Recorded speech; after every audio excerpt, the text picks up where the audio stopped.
नमस्कार दोस्तों, कैसे हैं आप सभी। उम्मीद है कि आप सभी अच्छे होंगे। आपका E academy for civil services classes में स्वागत है। तो जैसा कि फ्रेंड्स आप सभी लोग जानते हैं, हम यूपीएससी प्रीलिम्स 2020 के लिए टेस्ट सीरीज़ लगवा रहे हैं, तो उसी क्रम में ये हमारा अगला सेशन है। अगर ये सेशन पसंद आए तो ज़्यादा से ज़्यादा लाइक करें, शेयर करें और कमेंट करके कमेंट बॉक्स में ज़रूर बताएं। बाकी इसकी पीडीएफ को फ्री में डाउनलोड करने के लिए इसकी लिंक हम डिस्क्रिप्शन में शेयर कर देते हैं, तो आप पीडीएफ को वहाँ से फ्री में डाउनलोड कर सकते हैं। तो इस सेशन को लगाने के लिए हमारे साथ स्टार्टिंग से लास्ट तक बने रहिएगा। तो चलिए स्टार्ट करते हैं। आज का हमारा पहला क्वेश्चन है कि निम्नलिखित कथनों पर विचार करना है, देखना है कौन सा स्टेटमेंट सही है। फर्स्ट है कि संयुक्त राष्ट्र मरुस्थलीकरण रोकथाम अविष्यमय 1992 रियो पृथ्वी सम्मेलन में सामने आया, तो ये स्टेटमेंट बिल्कुल सही है। एंड सेकंड है कि इसका वित्तीय तंत्र वैश्विक पर्यावरण सुविधा द्वारा प्रबंधित है, ये भी सही है। थर्ड है कि SDG 10 में मरुस्थलीकरण के मुद्दे से संबंधित बात कही गई है, तो ये गलत है। आंसर हो जाएगा ऑप्शन बी। अब आपको बताते हैं किस तरीके से, तो बता दें आपको 1992 में रियो पृथ्वी सम्मेलन जो हुआ था उसमें 3 सम्मेलन कन्वेंशन थे, उसको जन्म दिया। तो वो कौन से था? एक तो था जैव विविधता से संबंधित कन्वेंशन, तो इस पर हम पहले भी आपसे बात कर चुके हैं। और सेकेंड था जलवायु परिवर्तन पर, और थर्ड था संयुक्त राष्ट्र पर मरुस्थलीकरण रोकथाम अवसमय पर। अब आपको बता दें वैश्विक पर्यावरण सुविधा मई 2010 में हुई थी। तो जो ये कहते हैं मरुस्थलीकरण से संबंधित एक वित्तीय तंत्र बनाया गया, और इसमें क्या हुआ, इसमें वैश्विक पर्यावरण सुविधा को इसकी चौथी महासभा द्वारा संशोधित किया गया, और वैश्विक पर्यावरण सुविधा इस कन्वेंशन के क्रियान्वयन में प्रत्यक्ष योगदान करती थी, जिसमें चीन के ऑर्डोस शहर में आयोजित जो UNCC डी की जो COP 13 थी, उसमें इसे क्या किया गया, स्वीकार किया गया। और 2018 से 30 तक स्ट्रेटेजिक फ्रेमवर्क भी इसमें शामिल किया गया।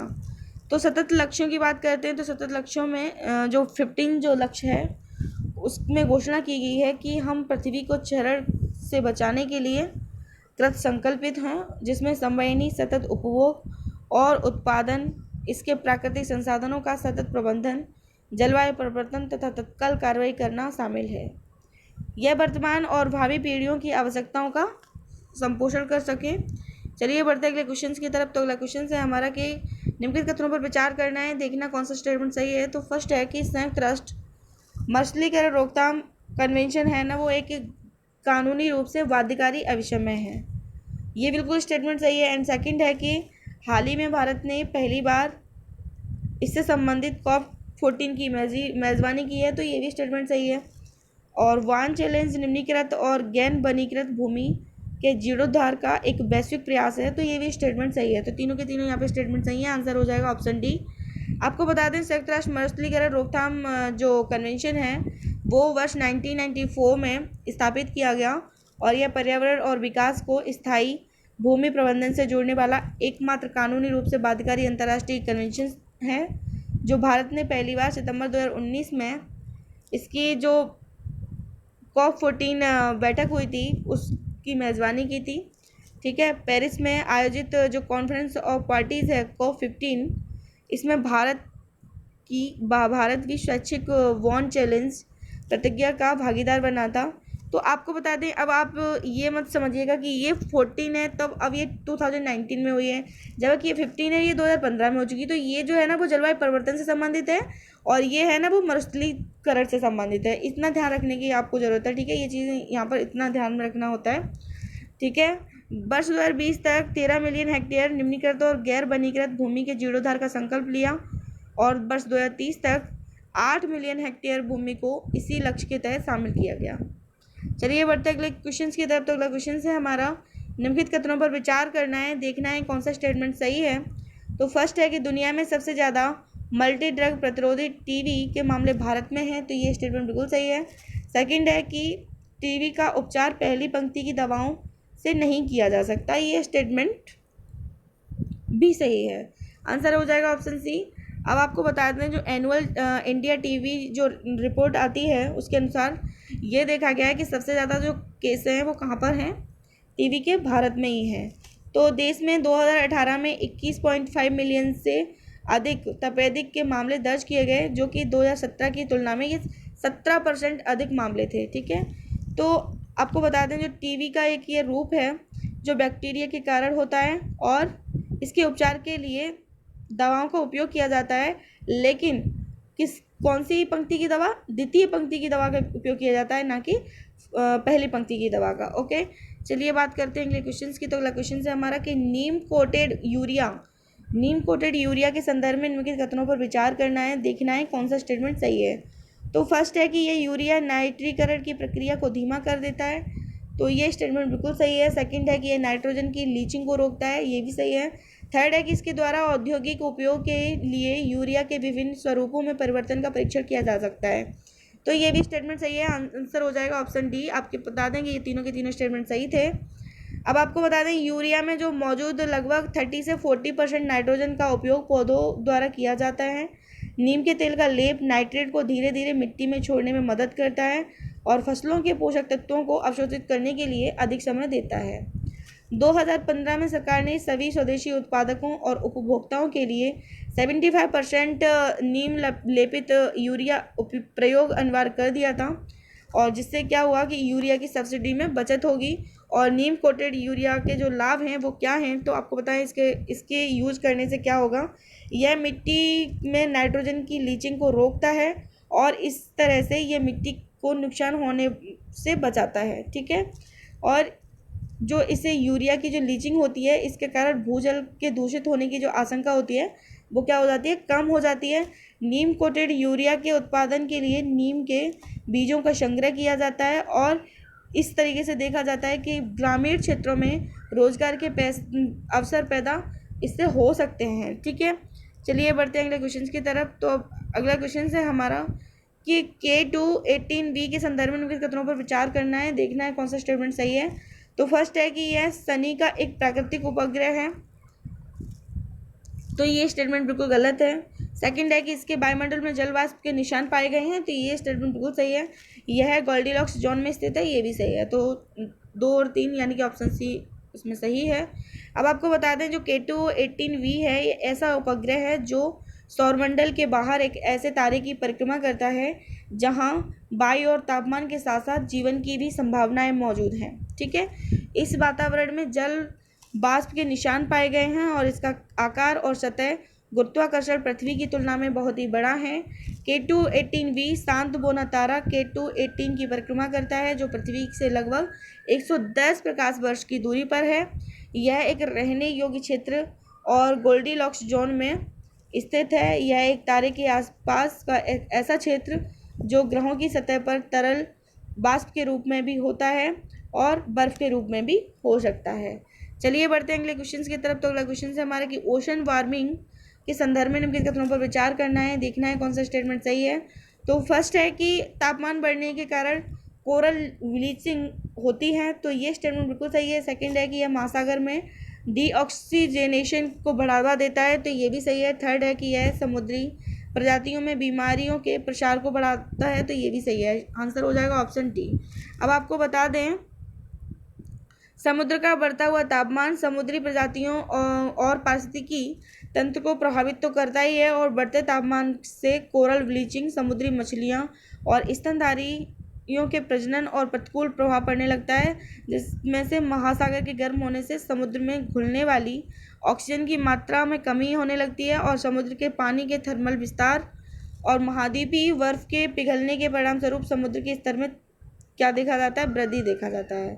तो समुद्र का अम्लीकरण कार्बन डाइऑक्साइड के तेज होने के कारण होता है और समुद्र के मान में कमी के साथ साथ तापमान में भी वृद्धि और समुद्री प्रजातियों और पारिस्थितिकी तंत्र को प्रभावित करता है। महासागर के तापमान में वृद्धि, इससे क्या होता है कि समुद्री प्रजातियों में बीमारियों के प्रसार में वृद्धि होने लगती है, और जब मनुष्य इन संक्रमित प्रजातियों का उपभोग करता है तो उसे भी स्वास्थ्य संबंधी परेशानियां होने लगती हैं। किसे? जो व्यक्ति इसका उपभोग करता है उन्हें। अब बात करते हैं अगले क्वेश्चन की। ये बहुत ही महत्वपूर्ण और करंट ओरिएंटेड क्वेश्चन है कि मुदुमलाई टाइगर रिजर्व के संदर्भ में खतरों पर विचार करना है, देखना है कौन सा स्टेटमेंट सही है। तो ये तमिलनाडु, कर्नाटक और केरल के 3 जंक्शन पर स्थित है, ये स्टेटमेंट बिल्कुल सही है। सेकंड है कि मोयार नदी इस टाइगर रिजर्व में बहती है, तो ये भी स्टेटमेंट सही है। एंड थर्ड है कि यह नीलगिरी बायोस्फीयर रिजर्व का हिस्सा नहीं है, तो ये गलत है। यह नीलगिरी बायोस्फीयर का रिजर्व है, का हिस्सा है, यहाँ पर दे रहा है कि नहीं है, तो इसलिए आंसर गलत हो जाएगा, ऑप्शन हो जाएगा बी। अब आपको बता दें जो मुदुमलाई टाइगर रिजर्व है वो तमिलनाडु, कर्नाटक और केरल के 3 जंक्शन पर स्थित है, और यह पश्चिम में वायनाड वन्यजीवी अभ्यारण्य और उत्तर में बांदीपुर टाइगर रिजर्व के साथ सीमा साझा करता है। जो मोयार नदी है वो मुदुमलाई टाइगर रिजर्व में बहती है, और यह मुदुमलाई और बांदीपुर अभ्यारण्य के बीच विभाजन की एक प्राकृतिक रेखा है।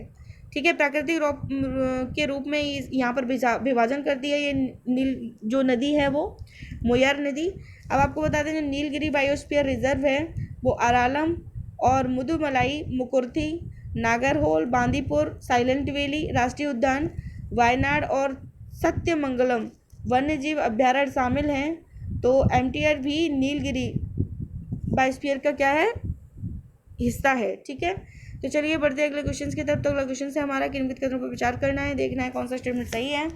तो भौगोलिक संकेतक GI टैग व्यक्तिगत उत्पादकों को दिया जाता है, तो ये स्टेटमेंट है ना बिल्कुल गलत है।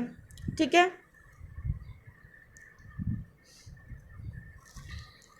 सेकंड है कि GI टैग का राष्ट्रीय कार्यालय दिल्ली में स्थित है, तो ये भी गलत है। थर्ड है कि GI टैग उल्लंघन के खिलाफ कार्रवाई की सुविधा के लिए कानूनी संरक्षण प्रदान करता है, तो ये स्टेटमेंट सही है, आंसर हो जाएगा ऑप्शन बी। अब आपको बता दें जो GI टैग है उसका उपयोग उन उत्पादों के लिए किया जाता है जो किसी विशेष क्षेत्र भौगोलिक क्षेत्र में पाए जाते हैं और उनमें कुछ विशेष गुण होते हैं। ठीक है, और टैग का मतलब ऐसी वस्तुओं को नकल से बचाना है जो अन्य बौद्धिक संपदा अधिकारों की तरह एकाधिकार को सुरक्षित रखने के लिए हैं। AI उत्पादकों के एक ऐसे समुदाय को दिया गया अधिकार है जो व्यक्तियों को नहीं दिया जाता है। संसद ने जो भौगोलिक संकेतक है GI टैग वो अधिनियम 1999 में पारित किया था, और ये अधिनियम भारत में वस्तुओं से संबंधित भौगोलिक संकेतकों के पंजीकरण और उन्हें बेहतर सुरक्षा प्रदान करने का प्रयास है। महानियंत्रक पेटेंट डिजाइन ट्रेड ने भौगोलिक संकेतक रजिस्ट्री की कार्यशैली का निर्देशन और पर्यवेक्षण करता है। भौगोलिक संकेतक राष्ट्रीय कार्यालय जो है वो कहाँ पर स्थित है, वो चेन्नई में स्थित है। तो भौगोलिक संकेतक के उपयोग के लिए पंजीकृत स्वामी को विशिष्ट और स्व अधिकार मिलेगा। भौगोलिक संकेतक के पंजीकरण से उन वस्तुओं के संबंध में उल्लंघन के लिए कार्रवाई की सुविधा हेतु बेहतर कानूनी सुरक्षा प्रदान करता है। चलिए बढ़ते हैं अगले क्वेश्चन की तरफ। तो अगला क्वेश्चन से हमारा कि वैश्विक रोगाणुरोधी प्रतिरोध अनुसंधान विकास हब के संदर्भ में निम्नलिखित कथनों पर विचार करना है, देखना है कौन सा स्टेटमेंट सही है। तो फर्स्ट है कि इसे वर्ल्ड हेल्थ असेंबली के 71वें सत्र के दौरान लॉन्च किया गया, तो ये स्टेटमेंट है ना बिल्कुल सही है। सेकंड है कि इसका सचिवालय बर्लिन में स्थित है, तो ये जो ऑप्शन है ना ये भी सही है। थर्ड है कि भारत इस हब का सदस्य नहीं है, तो ये गलत है, आंसर हो जाएगा ऑप्शन सी। आपको बता दें 2017 में शामिल G20 देशों के नेताओं ने एक प्रयास के बाद global anti microbial resistance research and development hub को 2018 में विश्व स्वास्थ्य सभा के 71वें सत्र के दौरान लॉन्च किया, और इसका सचिवालय बर्लिन जर्मनी में स्थित है। Bharat global anti microbial resistance research and development hub में शामिल हो गया, और 2018 में वर्ल्ड हेल्थ असेंबली के 71वें सत्र के दौरान इसे लॉन्च किया गया था। इसी के साथ ही हमारा सेशन समाप्त होता है। चलिए फ्रेंड्स, मिलते हैं नेक्स्ट सेशन में। अगर ये सेशन पसंद आए तो ज़्यादा से ज़्यादा लाइक करें, शेयर करें और कमेंट करके कमेंट बॉक्स में ज़रूर बताएं। ये कहने के लिए 10 क्वेश्चंस होते हैं, लेकिन यहाँ से तकरीबन 50 से क्वेश्चंस अधिक है ना जो तैयार हो जाते हैं यहाँ से। ये UPSC के हिसाब से तो महत्वपूर्ण है ही है, लेकिन स्टेट PCS के हिसाब से और वनडे एग्जाम के लिए भी बहुत ही महत्वपूर्ण है। तो चलिए फ्रेंड्स, मिलते हैं नेक्स्ट सेशन में, तब तक के लिए बाय बाय।